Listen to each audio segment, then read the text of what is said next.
ಪ್ರಿಯರಾದವರ, ಯೇಸುಕ್ರಿಸ್ತನ ನಾಮದಲ್ಲಿ ನಿಮಗೆ ನನ್ನ ಪ್ರೀತಿಯ ವಂದನೆಗಳು. ಈ ತಿಂಗಳ ಕೊನೆಯ ದಿನದಲ್ಲಿ ಬಂದಿದ್ದೇವೆ. ನಾಳೆ ಒಂದು ಹೊಸ ತಿಂಗಳೊಳಗೆ ಪ್ರವೇಶಿಸಲಿದ್ದೇವೆ. ಈ ತಿಂಗಳು ಪೂರ್ತಿ ನಿಮಗೆ ಹೇಗಿತ್ತು? ದೇವರು ಮಾತು ಕೊಟ್ಟಂತೆ ನಿಮ್ಮನ್ನು ಆಶೀರ್ವದಿಸಿ ನಡೆಸಿದರ? ಪ್ರತಿಯೊಂದು ಕಾರ್ಯದಲ್ಲೂ ಆಶೀರ್ವದಿಸಿದರಲ್ಲವ?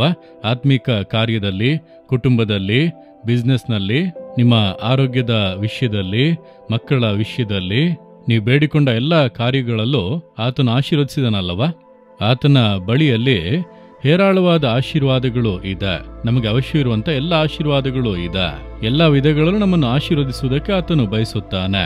ನಾವು ನಂಬುವುದಾದರೆ ಅದನ್ನೆಲ್ಲ ಹೊಂದಿಕೊಳ್ಳಬಹುದು. ಸರಿ, ಈ ದಿನ, ಈ ತಿಂಗಳಿನ ಈ ಕೊನೆಯ ದಿನದಲ್ಲಿ ದೇವರು ನಿಮಗೆ ಯಾವ ಮಾತನ್ನು ಹೇಳುತ್ತಾರೆ ಅಂದರೆ, ಕೀರ್ತನೆಗಳು 147, 14ನೇ ವಾಕ್ಯ. ಕರ್ತನು ನಿನ್ನ ಪ್ರಾಂತ್ಯದೊಳಗೆ ಸೌಭಾಗ್ಯವನ್ನುಂಟು ಮಾಡುತ್ತಾನೆ, ಶ್ರೇಷ್ಠ ಗೋಧಿಯಿಂದ ನಿನ್ನನ್ನು ತೃಪ್ತಿಗೊಳಿಸುತ್ತಾನೆ.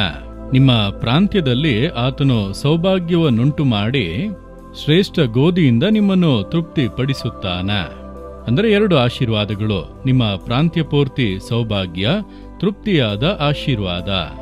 ನಿಮ್ಮ ಪ್ರಾಂತ್ಯದೊಳಗೆ ಸೌಭಾಗ್ಯ. ಯಾಕೆ ದೇವರು ಆ ಮಾತನ್ನು ಹೇಳುತ್ತಾರೆ? ಕೆಲವರಿಗೆ ಕೆಲವೊಂದು ಭಾಗದಲ್ಲಿ ಸಮಾಧಾನ ಇರುತ್ತದೆ, ಕೆಲವೊಂದು ಭಾಗದಲ್ಲಿ ಬಾಧೆ ಇರುತ್ತದೆ. ಕೆಲವರು ಹೇಳುತ್ತಾರೆ, ಬಿಸ್ನೆಸ್ ಎಲ್ಲ ಚೆನ್ನಾಗಿದೆ, ಸಮಾಧಾನವಾಗಿ ಹೋಗುತ್ತಾ ಇದೆ, ಮನೆಯಲ್ಲೇ ಸಮಸ್ಯೆ ಇರುವಂಥದ್ದು, ಮಕ್ಕಳ ಕಾರ್ಯದಲ್ಲಿ, ಮನೆಗೆ ಬಂದರೆ ಸಮಾಧಾನ ಇಲ್ಲ. ಇನ್ನು ಕೆಲವರಿಗೆ ಮನೆಯಲ್ಲಿ ಸಮಾಧಾನ ಇದೆ, ಹೆಂಡತಿ ಮಕ್ಕಳೆಲ್ಲ ಚೆನ್ನಾಗಿ ಪ್ರಾರ್ಥಿಸುವರು, ಕೆಲಸಕ್ಕೆ ಹೋದರೆ ಬರೀ ಸಮಸ್ಯೆ, ಕೆಲಸ ಮಾಡುವಂಥ ಸ್ಥಳದಲ್ಲಿ ಒಂದು ಸಮಾಧಾನವೇ ಇಲ್ಲ, ನೆಮ್ಮದಿಯಾಗಿ ಕೆಲಸ ಮಾಡುವುದಕ್ಕೆ ಆಗದು, ಅಲ್ಲಿ ಒಂದು ಬಾಧೆ. ಕೆಲವರು ಹೇಳುತ್ತಾರೆ, ಸೇವೆಯಲ್ಲಿ ಒಂದು ಸಮಾಧಾನವೇ ಇಲ್ಲ, ಅನೇಕ ಸಮಸ್ಯೆ, ಹೋರಾಟ, ಭಾನುವಾರದ ಆರಾಧನೆ ಮುಗಿಸಿ ಬರುವುದರೊಳಗೆ ಸಮಸ್ಯೆಗಳು, ಈ ಸೇವೆಯ ಒಳಗೆ ಇಷ್ಟು ದೊಡ್ಡ ಹೋರಾಟವಾಗಿದೆ. ಅಂದರೆ ಒಂದು ಭಾಗದಲ್ಲಿ ಸಮಾಧಾನ ಇದೆ, ಇನ್ನೊಂದು ಭಾಗದಲ್ಲಿ ಸಮಾಧಾನ ಇಲ್ಲ.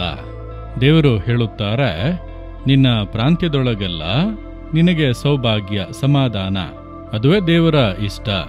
ಅಂದ್ರೆ ನಿಮ್ಮ ಮನೆಯೊಳಗೆ ಸಮಾಧಾನ, ಕೆಲಸದಲ್ಲಿ ಸಮಾಧಾನ, ಬಿಸ್ನೆಸ್ನಲ್ಲಿ ಸಮಾಧಾನ, ಸೇವೆಯಲ್ಲಿ ಸಮಾಧಾನ, ಎಲ್ಲ ಪ್ರಾಂತ್ಯಗಳಲ್ಲೂ ಸಮಾಧಾನ, ಸೌಭಾಗ್ಯವನ್ನುಂಟು ಮಾಡುವನೆಂಬುದಾಗಿ ದೇವರು ಹೇಳುತ್ತಾರೆ. ನೀವು ನಂಬುತ್ತೀರಾ? ಆತನಿಂದ ಸಾಧ್ಯ. ನೀವು ಬಾಳುವಂತ ಪ್ರಾಂತ್ಯ ಪೂರ್ತಿಯು ದೇವರ ಸಮಾಧಾನ ಆಳ್ವಿಕೆ ಮಾಡುತ್ತದೆ. ನಿಮ್ಮ ನಿಮಿತ್ತ ನಿಮ್ಮ ಕೆಲಸದಲ್ಲಿ ಸಮಾಧಾನ ಬರುತ್ತದೆ, ನಿಮ್ಮ ನಿಮಿತ್ತ ನಿಮ್ಮ ಪರಿಸ್ಥಿತಿಗಳಲ್ಲಿ ಬದಲಾವಣೆ ಬರುತ್ತದೆ.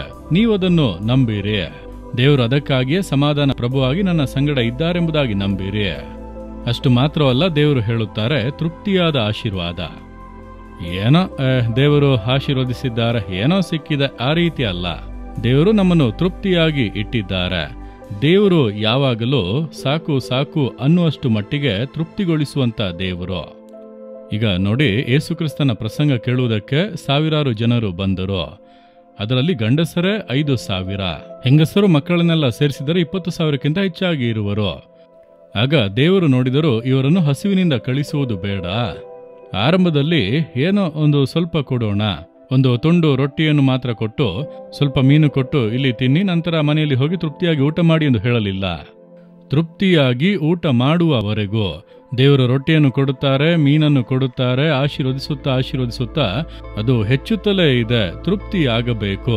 ತೃಪ್ತಿಯಾಗಿ ನೀವು ತಿಂದಿರಾ? ಇಲ್ಲ, ನನಗೆ ಒಂದು ಮಾತ್ರ ಸಿಕ್ಕಿತು, ಸರಿ ಮನೆಯಲ್ಲಿ ಹೋಗಿ ತಿನ್ನೋಣ ಎಂಬುದಾಗಿ ಯಾರೂ ಕೂಡ ಹೋಗಬಾರದು. ತೃಪ್ತಿಯಾಗಿ ನಾನು ತಿಂದೆನು, ತೃಪ್ತಿಯಾಗಿ ದೇವರು ಆಶೀರ್ವದಿಸಿದರು. ಈ ರೀತಿಯಾಗಿ ದೇವರು ನಿಮ್ಮನ್ನು ಆಶೀರ್ವದಿಸುವುದಕ್ಕೆ ಬಯಸುತ್ತಾರೆ. ಏನಾದರೂ ಕೊರತೆ ಇದೆಯಾ ಎಂದು ಕೇಳಿದರೆ, ಇಲ್ಲ ದೇವರೇ, ನನ್ನನ್ನು ಚೆನ್ನಾಗಿಟ್ಟಿದ್ದೀರಿ, ತೃಪ್ತಿಯಾಗಿ ನನ್ನನ್ನು ಆಶೀರ್ವದಿಸಿ ಇಟ್ಟಿದ್ದೀರಿ ಎಂಬುದಾಗಿ ಹೇಳಬೇಕು. ಈ ಆಶೀರ್ವಾದ ನಿಮಗಾಗಿ. ಈ ದಿನಗಳು ಆ ರೀತಿ ಇಲ್ಲವಾ? ಏನೋ ಕಷ್ಟಪಟ್ಟು ಹೋಗುತ್ತಾ ಇದ್ದೇವೆ ಎಂಬುದಾಗಿ ಅಂದುಕೊಳ್ಳುತ್ತೀರಾ? ದೇವರು ನಿಮ್ಮನ್ನು ಈ ರೀತಿ ತೃಪ್ತಿಯಾಗಿ ಆಶೀರ್ವದಿಸಲು ಬಯಸುತ್ತಾರೆ. ನೀವು ನಂಬಿರಿ. ದೇವರೇ ನನ್ನ ಪ್ರಾಂತ್ಯದಲ್ಲೆಲ್ಲ ಸೌಭಾಗ್ಯ, ತೃಪ್ತಿಯಾದ ಆಶೀರ್ವಾದ ವಾಗ್ದಾನ ಮಾಡಿದ್ದೀರಿ, ನನಗೆ ನನ್ನ ಜೀವಿತದಲ್ಲಿ ನನ್ನ ಕುಟುಂಬದಲ್ಲಿ ಕೊಡುತ್ತೀರಿ, ನಾನು ನಂಬುತ್ತೇನೆಂದು ಹೇಳಿರಿ.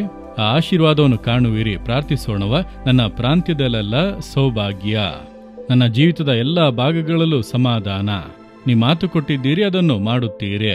ತೃಪ್ತಿಯಾದ ಆಶೀರ್ವಾದ. ಅರ್ಧಂಬರ್ಧ ಅಲ್ಲ, ತೃಪ್ತಿಯಾಗಿ ತುಂಬಿ ಹೊರಸೂಸುವಂತೆ ನೀವು ನನ್ನನ್ನು ನನ್ನ ಕುಟುಂಬವನ್ನು ಆಶೀರ್ವದಿಸಿ. ಯೇಸುವಿನ ನಾಮದಲ್ಲಿ ಆಮೇನ್, ಆಮೇನ್.